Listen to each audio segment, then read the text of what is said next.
Student, good morning सभी को। आप सभी का वेलकम है अपने इस यूट्यूब चैनल पर। आज हम लोग क्लास 11th केमिस्ट्री में यूनिट 1 कंप्लीट करेंगे, जिसके अंतर्गत 3 चैप्टर आते हैं।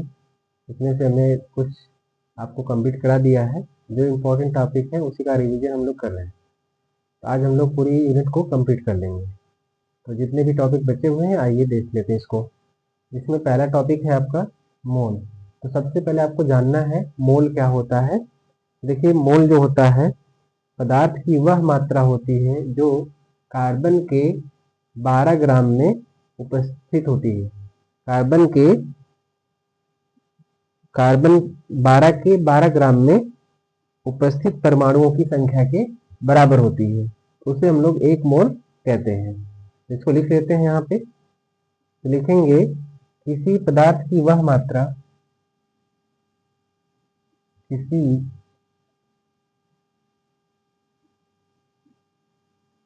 पदार्थ की वह मात्रा जो कार्बन 12 के 12 ग्राम में उपस्थित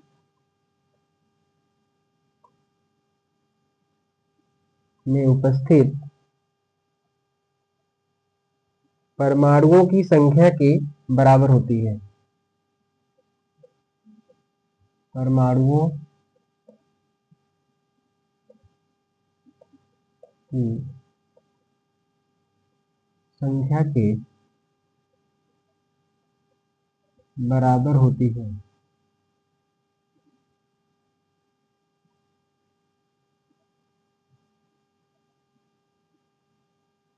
एक मोल कहलाती है।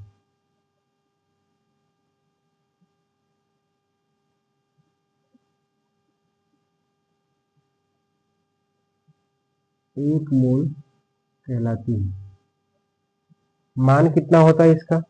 एक मोल का मान कितना होता है उसको लिखेंगे। तो कोई भी चीज जब एक मोल होती है तो एक मोल का जो मान होता है, एक मोल का मान होता है 6.022 गुणे 10 की घात 23 कण।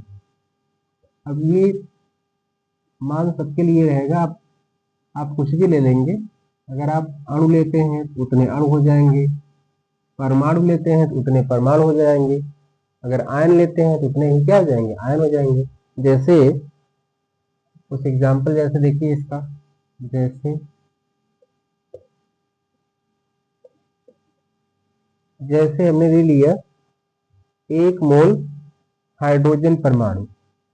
अगर हमने लिया यहाँ पे एक मोल हाइड्रोजन परमाणु,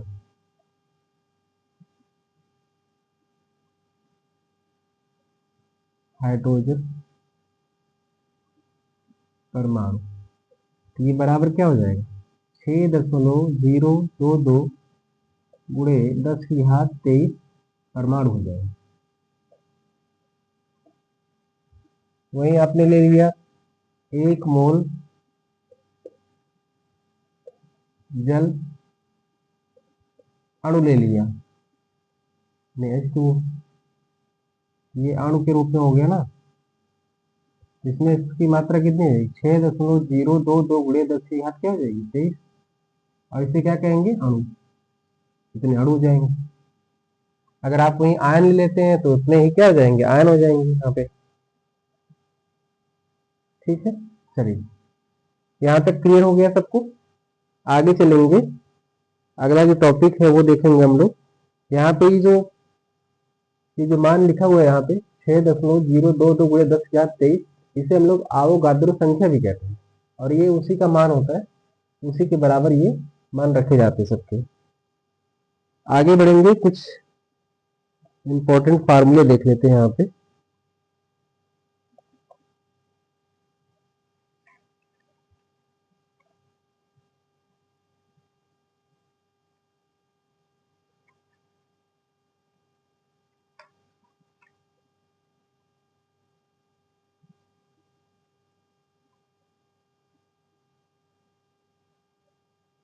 चलिए अगला टॉपिक है, काफी इंपॉर्टेंट टॉपिक आगे हम लोग करने वाले हैं, मोललता।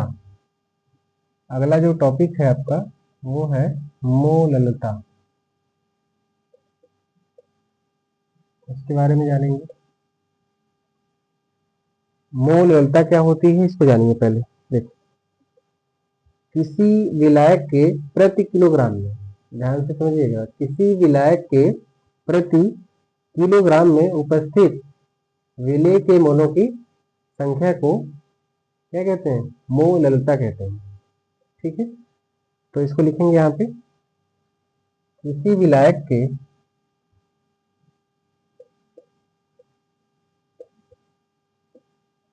किसी विलायक के प्रति किलोग्राम, या कह लीजिए 1 किलोग्राम, प्रति किलोग्राम या 1000 ग्राम में उपस्थित विलेय के मोलों की संख्या, विलेय के मोलों की संख्या, मोलों की संख्या को मोललता कहते हैं।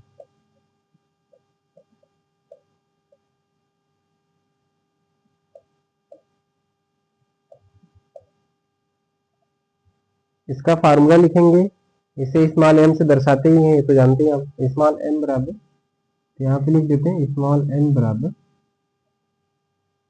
विलेय के मोलों की संख्या और बटे में विलायक का द्रव्यमान। यहाँ लिखेंगे विलेय के मोलों की संख्या और बटे विलायक का द्रव्यमान,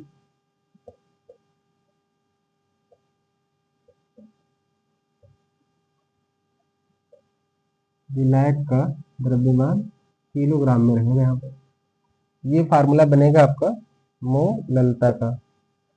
अगला फार्मूला देखिए, अगला जो टॉपिक है मोल अंश है। मोल अंश या जिसे मोल प्रभाज कहते हैं, चलिए इसको यहाँ लिखते हैं, मोल अंश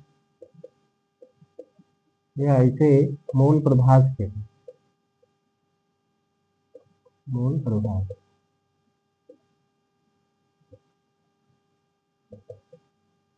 चलिए इसको देखिए, मोल अंश या मोल प्रभाज क्या होता है। देखिए, कोई भी विलेन होता है तो उसमें आप तो जानते हैं विलेन होता क्या है, तो दो या दो से अधिक पदार्थों के समांगी मिश्रण जो होते हैं उसको विलेन कहते हैं। विलेन में दो चीजें होती हैं, एक उसका होता है विलेय, दूसरा होता है विलायक। इतना तो बेसिक सबको पता होना चाहिए। जो कम मात्रा में उपस्थित होता है उसे विलेय कहते हैं, जो अधिक मात्रा में होता है उसे विलायक कहते हैं। तो इसकी परिभाषा जो बनेगी वो लिखेंगे, इसको जानेंगे यहाँ पे। देखिए, विलेन में उपस्थित विलेय और विलायक के मोलों की संख्या,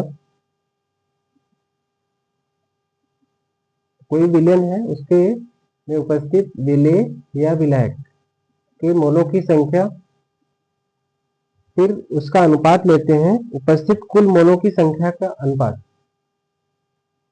ठीक है, इसको लिख लीजिए पहले। देखिए, विलेन में उपस्थित विलेय अथवा विलायक,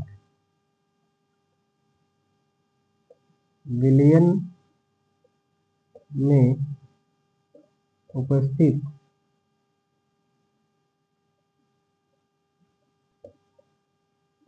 विलेय अथवा विलायक, विलेय अथवा विलायक, विलेय अथवा विलायक के मोलों की संख्या, के मोलों की संख्या तथा विलेयन में उपस्थित कुल मोलों की संख्या, तथा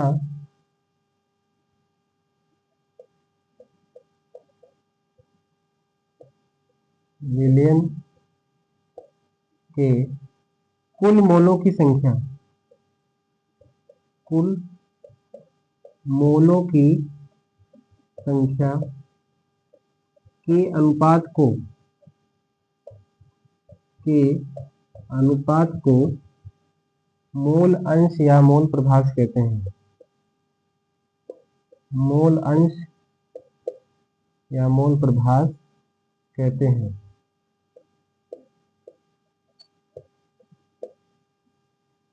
इसको फार्मूले में लिखेंगे तो इसका फार्मूला अगर बनाना चाहें तो यहाँ पे बना सकते हैं। देखिए इसे हम लोग इस तरीके से दिखाएंगे, काई ए इक्वल टू क्या हो जाएगा, एन ए, अगर हम लोग विलय का निकाल रहे हैं एन ए विलय की मोल संख्या और बट्टे में N A plus N B हो जाएगा। ये किसका है, विलय का मोल अंश या मोल प्रभास है, विलय का। अगर इधर आप विलायक का निकालना चाहें, काई बी या एक्स बी कह लीजिए, यहाँ पे बी लगाते, यहाँ पे विलायक का पहले लिखेंगे एन बी और बट्टे में क्या करेंगे N A plus N B करेंगे। बट्टे में तो टोटल रहेगा ना, तो ये हो जाएगा विलायक। इस तरीके से दोनों का मोल प्रभास निकाल सकते हैं। क्लियर है यहाँ तक? आगे बढ़ते हैं।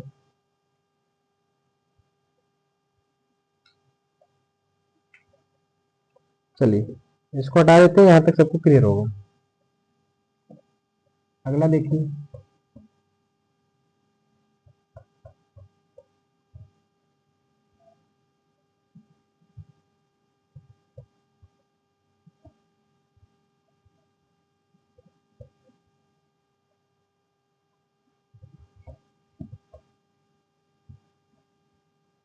आगे है मोलरता के बारे में पढ़ेंगे, काफी इंपॉर्टेंट है ये मोलरता।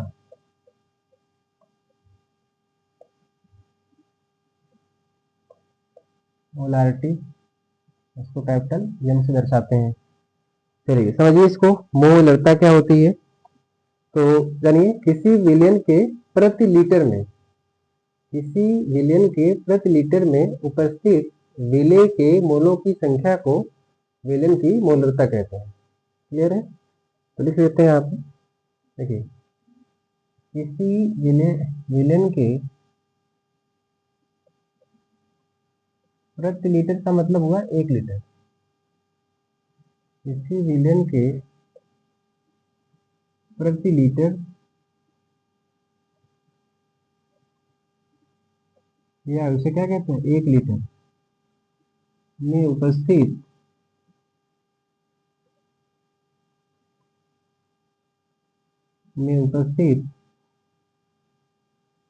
विलय के मोलों की संख्या, विलय के मोलों की संख्या, मोलों की संख्या को विलयन की मोलरता कहते हैं।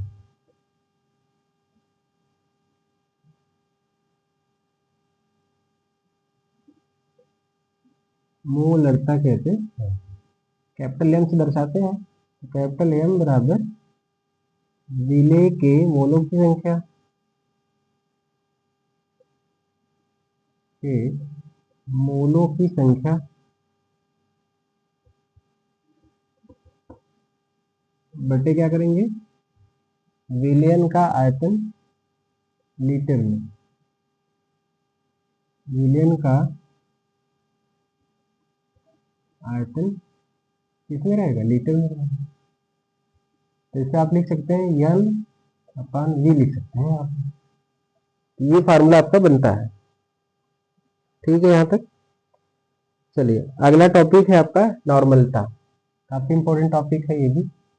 अगला है नॉर्मलता। चलिए नॉर्मलता यानी कि नॉर्मलिटी, इसको हम लोग कैपिटल एन से दर्शाते हैं। समझिए इसको पहले क्या है ये। देखिए कोई विलेन है उसका 1 लीटर रहेगा, ठीक है। किसी विलेन के 1 लीटर में उपस्थित ग्राम तुल्यांकों की संख्या को हम लोग क्या कहेंगे, विलेन का नॉर्मलता कहेंगे। इसको नोट करेंगे, किसी विलेन के 1 लीटर में, यहाँ लिखेंगे किसी विलेन के 1 लीटर में उपस्थित ग्राम तुल्यांकों की संख्या, ग्राम तुल्यांकों की संख्या को विलेन की नॉर्मलता कहते हैं।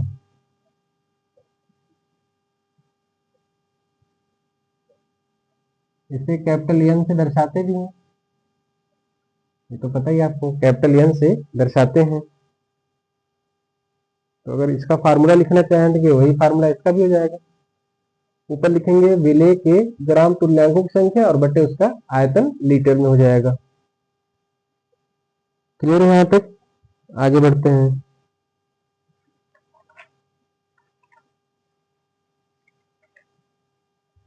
अगला टॉपिक है आपका रासायनिक समीकरण। आगे जानेंगे हम लोग रासायनिक समीकरण। यहाँ हेडिंग बना लेते हैं, रासायनिक समीकरण।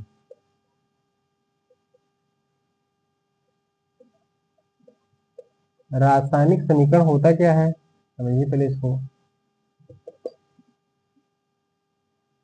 केमिकल इक्वेशन, रासायनिक समीकरण। देखिए, कोई भी रासायनिक प्रक्रिया होती है, उसमें अभिकारक होते हैं और उत्पाद बनते हैं। उनको जब हम लोग उनके संक्षिप्त रूप में लिख देते हैं तो वही रासायनिक समीकरण कहलाता है। तो संक्षिप्त रूप का मतलब क्या हुआ, उसको उनके जो भी तत्व शामिल है उसमें उसका प्रतीक हो गया, वही संक्षिप्त रूप हो गया। उसी रूप में उसको लिख दिया जाता है तो वही उसका रासायनिक समीकरण कहलाता है। यहाँ लिखेंगे, जब किसी रासायनिक समीकरण या किसी रासायनिक अभिक्रिया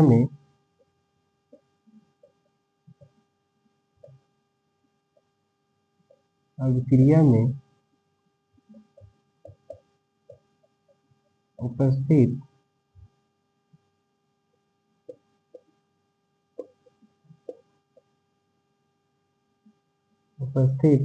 सभी तत्वों को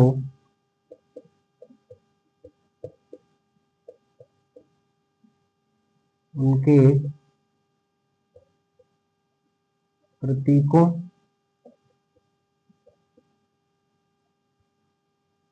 के रूप में लिखा जाता है,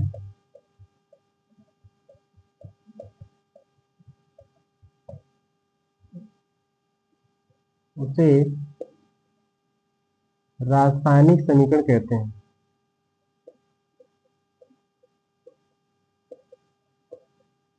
रासायनिक समीकरण कहते हैं।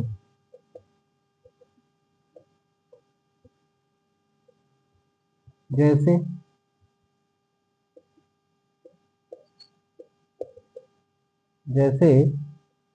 हमने कहा कि कोयले का दहन कर दीजिए, यानी या लकड़ी को जलाने पे CO2 बनता है। तो यहाँ लिखिए,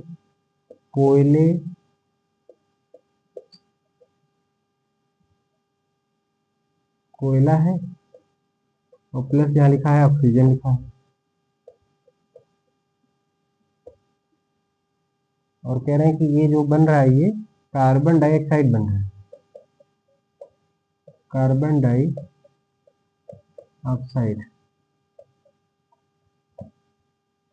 ये हो गया। इसको अगर हम लिखें तो कार्बन हो गया कोयला, और ऑक्सीजन के लिए हम लोग लिख देते हैं O2,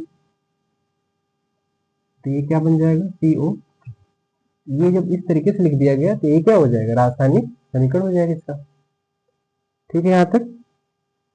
आगे बढ़िए। आगे हम लोग जानेंगे रस समीकरण मिति और रस समीकरण मिति गुणांक। यहां तक सबको क्लियर है? आगे चलिए।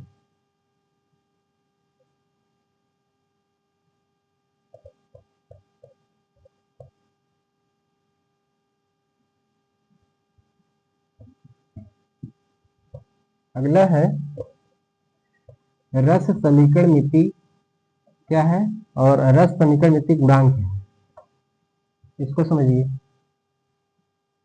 देखिए, रस समीकरण मिति, सबसे पहले इसको जानिए।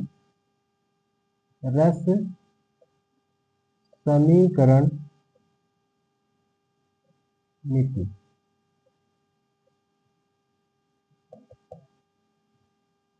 पहले इसको जानेंगे कि रस समीकरण मिति क्या है। इसको सही कर लीजिए। अभी आपने पढ़ा ना रासायनिक समीकरण, तो उसी से जुड़ा हुआ है रस समीकरण मिति। तो देखिए यहाँ पे कोई भी रासायनिक समीकरण जो होता है वो संतुलित होना चाहिए। संतुलित का मतलब उसमें अभिकारक के परमाणु संख्या और उत्पाद के परमाणु संख्या हमेशा बराबर होती है। तो उनके बीच में जो संबंध दर्शाता है उसे ही हम लोग रासायनिक ये रस समीकरण मिति कहते हैं। तो क्या लिखेंगे? किसी रासायनिक अभिक्रिया, किसी संतुलित रासायनिक समीकरण में, क्या लिखेंगे? किसी संतुलित रासायनिक समीकरण में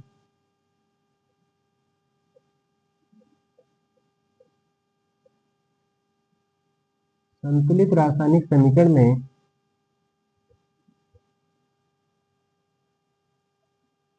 अभिकारकों और उत्पादों की मात्राओं के बीच, अभिकारकों व उत्पादों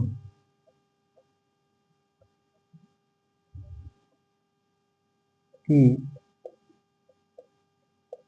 मात्राओं के बीच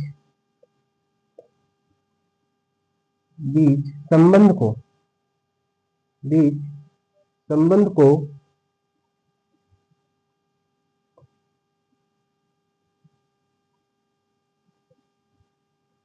संबंध को रस समीकरण मिति कहते हैं। रस समीकरण मिति कहते हैं।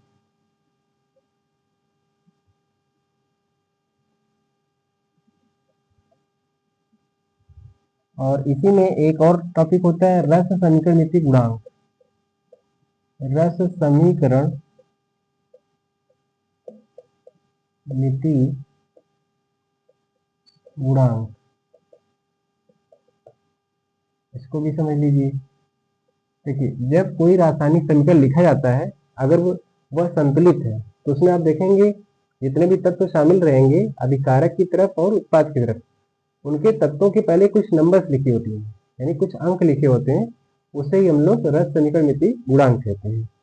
तो लिखेंगे इसमें संतुलित रासायनिक समीकरण में, संतुलित रासायनिक समीकरण में, रासायनिक समीकरण में अभिकारकों और उत्पादों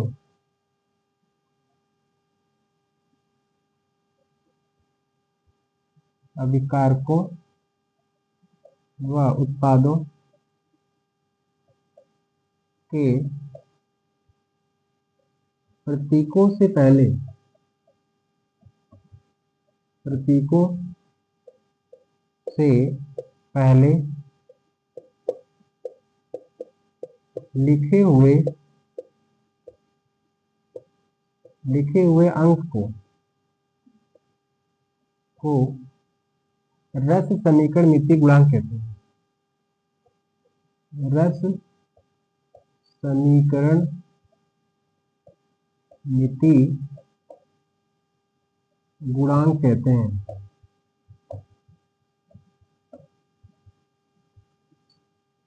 ठीक है, जैसे एग्जाम्पल से देखिए ये चीज एकदम क्लियर हो जाएगी आपको। जैसे लिखा है N2 प्लस 3H2 और ये बना है प्रोडक्ट 2NH3। अब इसमें देखिए यहाँ पे तो कुछ नहीं है, यहाँ इसके पहले कुछ नहीं है, तो क्या ये क्या समझे, यहाँ पे 1 है, यहाँ पे 3 है और यहाँ पे क्या है 2। तो इसके पहले जो नंबर्स लिखे हुए हैं ना, यहाँ पे देखिए, यहाँ पे 1 है, कुछ नहीं है तो 1 समझते हैं। यहाँ 3 लिखा हुआ है और यहाँ 2 लिखा हुआ है, तो यही जो नंबर्स लिखे हैं यही क्या कहलाते हैं, रस समीकरण मिति गुणांक कहलाते हैं। ठीक है, यहाँ तक आगे बढ़ते हैं। एक लास्ट टॉपिक है सीमांत अभिकर्मक।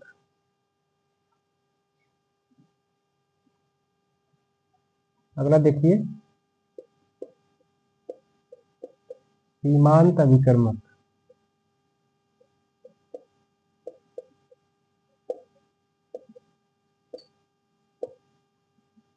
ये क्या होता है, देखिए जब भी कोई रासायनिक अभिक्रिया होती है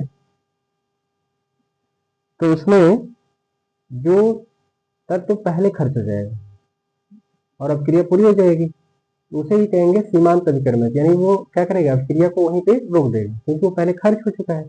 अब वो चीज है, जो चीज मिला के आप बना रहे हैं जो पहले ही खर्च हो गया है, तो अब क्या करेगा, अभिक्रिया वहीं रुक जाएगी ना, तो वही उसी को हम लोग कहेंगे सीमांत अभिकर्मक कहेंगे। तो लिखेंगे इसके बारे में, कह सकते हैं आप कि सीमांत अभिकर्मक,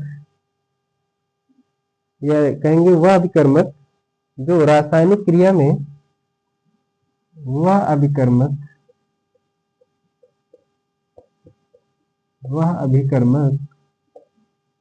जो रासायनिक अभिक्रिया में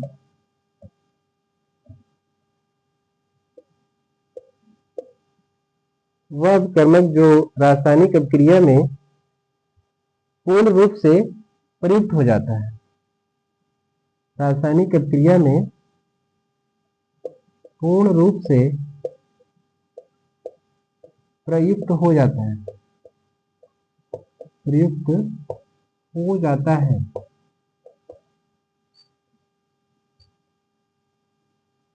तो उसे ही हम लोग क्या कह देंगे, सीमांत अभिकर्मक कह देंगे। जैसे देखिए, जैसे एक एग्जांपल लेते हैं 2H2 प्लस O2।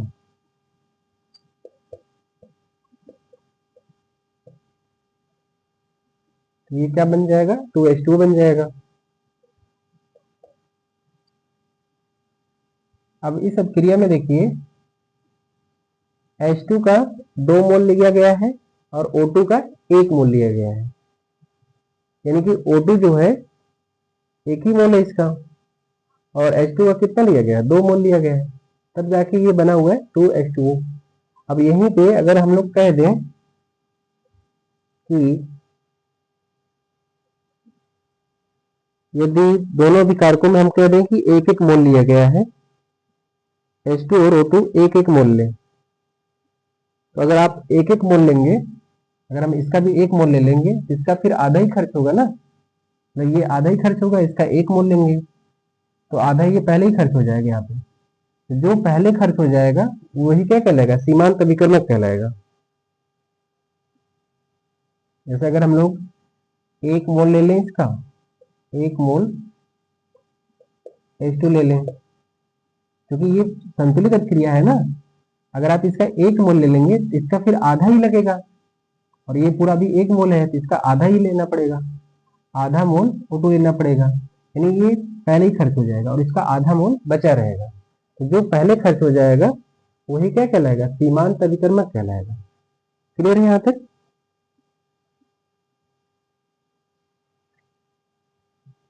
तो H2 ही क्या हो जाएगा, सीमांत अभिकर्मक हो जाएगा, क्योंकि वो पहले खर्च हो चुका है। ठीक है, तो इस तरीके से आपका जो पहली यूनिट थी जिसमें 3 चैप्टर थे, कुछ पार्ट हम लोग पहले भी किए थे और ये वाला हमने इसमें करा दिया आपको। तो यहाँ तक आपको चीज़ों को रिवाइज कर लेना अच्छे से, और क्लास आपको अच्छी लग रही है, सभी लोग लाइक करिए, शेयर करिए और कमेंट भी किया करिए, और ज़्यादा से ज़्यादा लोग जो है चैनल को सब्सक्राइब कर लीजिए। धन्यवाद।